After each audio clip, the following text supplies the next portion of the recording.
cocktail sessions, educational and inspirational talks from experienced startup founders, entrepreneurs, and thought leaders.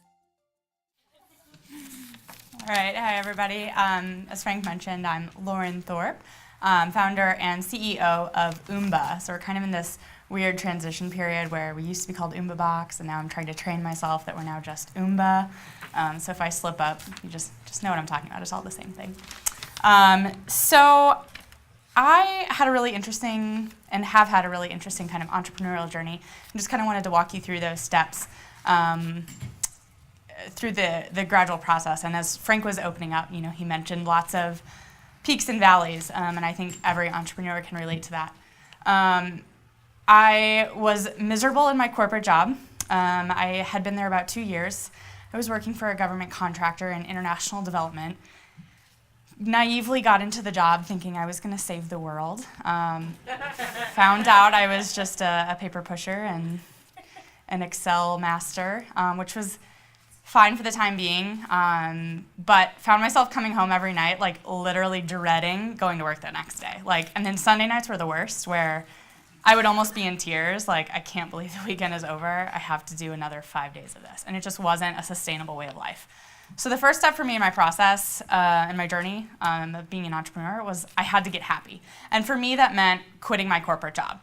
It was a nice, decent, cushy-ish for a 25-year-old job with a steady government contractor, but found a nanny position with a friend of a friend of a friend that was even part-time. So took that job. That was a really tough phone call to my mom. I had lots of student loan debt, and then called her up saying, guess what, I'm quitting my job in finance to be a nanny. That didn't go over well. But it really allowed me to figure out my passions, which was kind of the next step of my journey. So in that time, I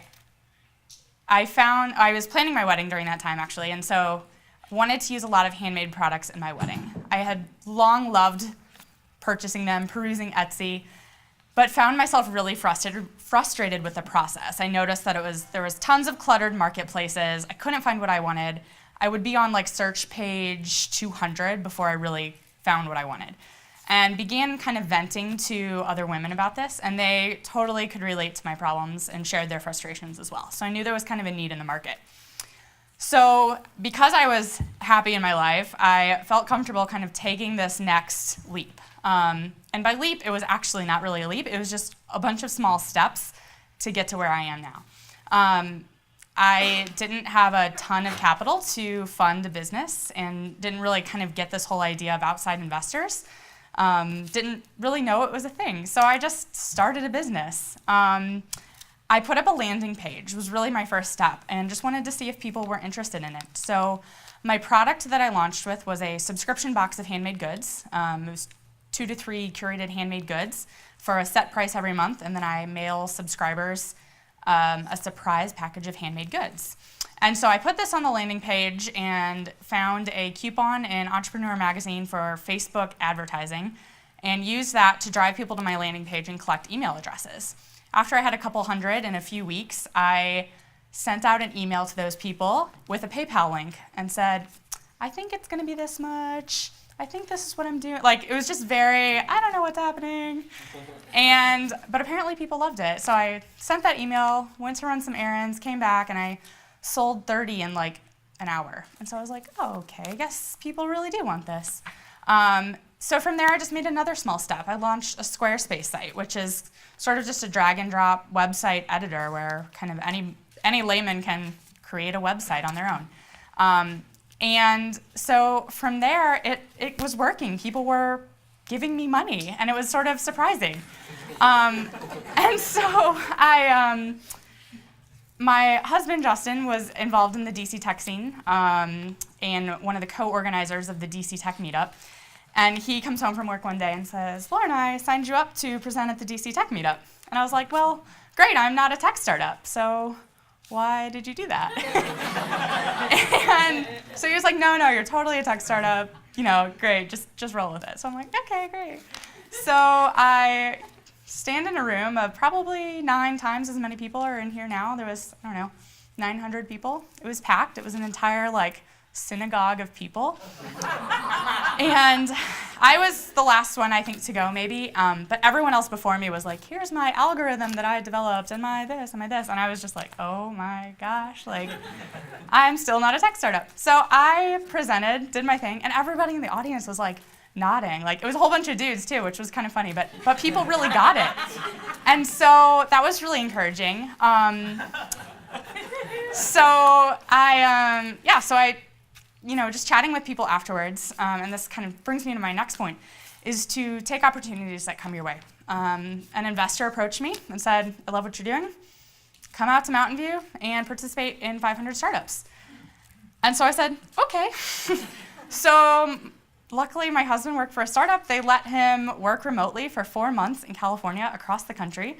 We drove 4 days out to California and lived in California for 4 months last summer. And it was an amazing experience. And then because of that, I met Andy White from the Vegas Tech Fund. And he was like, come out to Vegas. And I was like, we're never living in Vegas. I don't even want to visit Vegas. Why would I come? And so Frank and Jen continued to prod and get us out here. They got us out here, and within 24 hours, we were sold. And we just kind of fell in love with the community and the passion that's living here in downtown Vegas. And so I took that opportunity. Vegas Tech Fund, made an offer, and here we are. So it was a whole bunch of small steps of making small proactive choices and saying yes to opportunities that came my way that has really kind of led and guided me along my entrepreneurial journey. So here we are. Yeah.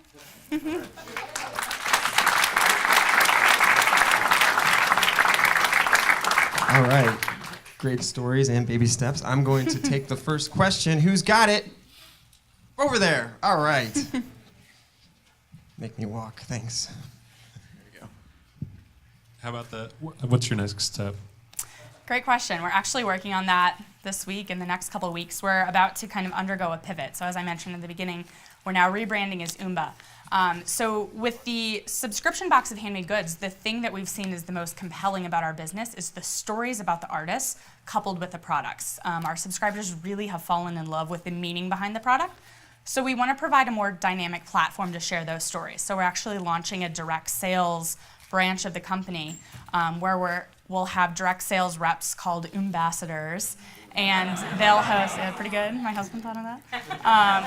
They'll host trunk shows across the country, tap into their networks of friends and family, and show these handmade products in person where people can touch and interact with them in a way that they wouldn't necessarily be able to do otherwise. And then they can also hear about how, buying in an ethical manner, things that aren't mass produced and where where they're coming from, then how that impacts the artist's lives and really changes their life too. So that's what we're working on. Great question. What's the next question? Who's got another question for us? Oh, a couple. Okay. Who went over here? Yeah. Okay. 1 second. What kinds of products are they? So what we've been doing in our subscription box has been non-size specific items. So anything that can be universally enjoyed by women, we target women. So that's jewelry, handbags, bath products, stationery. We stay away from earrings because not everyone has their ears pierced. So we try to be really conscious about finding the most appealing products as possible. Going forward, because of this new pivot that we're doing, we're able to kind of expand beyond those. So we can do baby products, we can do pet products, we can do men's products. So our options are much wider now. Where do you find them? We do about 50% discovery online and 50% offline. So online happens on Etsy, on Pinterest, on blogs, Instagram, and then offline there's craft shows and trade shows across the country that we scour. Yeah. Did you have a question? Why do your customers like these random surprise items? And also, how are you different from Zarly? Great question. So the first question was how or why they like the surprises. So I think that's a really great question. And we've actually kind of tested surprise and non-surprise, and we've found that surprise sells way better than when you know exactly what you're gonna get. I think the element of surprise is an old, like, I think it's a psychological thing. It makes it exciting and it makes it different, and it kind of brightens your day. Like, we see people get so excited for Umba Day, they call it, on social networks, which is kind of fun. They get so excited, and usually they take pictures of the unopened boxes, and they say, it's finally here, I don't know what it's gonna be. So I think it's just a way for people to kind of bring a little joy to their life, because if they knew what was in it, it wouldn't be as much of a joy receiving it in the mail. The second question, how are we different from Zarly?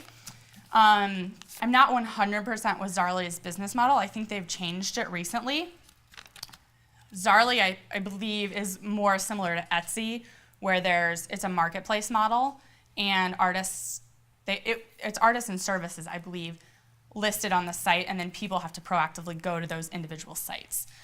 We're bringing that experience into homes and utilizing a sales force that knows how to market, rather than, we've found a lot of artists don't really want to do the business side. They're not interested in marketing and selling. They just kind of want to create and make. So we kind of switch that and allow people who want to do that can market and make money at that, and then the artists are better able to just create and be inspired and make things. Great questions. Good answers, too. Okay, here we go. Are the products sent at complete random, or do people create a profile to get a feel for what kind of things they may like or dislike? Right now, it's complete random. In the future, we're definitely going to be testing profiling. It might be logistically highly difficult at the numbers that we're at to do that, because we have to buy in bulk. If we have too many people saying they like too many different things, the buying becomes challenging for that. So I'm not sure if we're gonna eventually go that way, but I think we're gonna test it to just see if that works. What about, instead of profiling on specific items, maybe profiling on a style or genre? Yeah, we did try categories. So when people signed up, they could say, I want to get all jewelry or all home products or all bath products or something like that. Or they could still be surprised in a mix of all categories. And we actually only had 4% of people opt in to picking a specific category rather than a mix of all, which was really interesting. All right, time-wise, we have one more question? Okay, who's got the one last final question? Over there, okay. Oh, you can make me walk in front of the camera, jeez. Okay, here we go, Ovik. I just want to know exactly how much trouble Justin was in after he signed you up for the meetup. That's a great question. He wasn't in too much. He convinced me that it was going to be a good opportunity. It worked out, yeah. All right, seems to work out. Thanks so much, Lauren. Thanks for Thank sharing. you.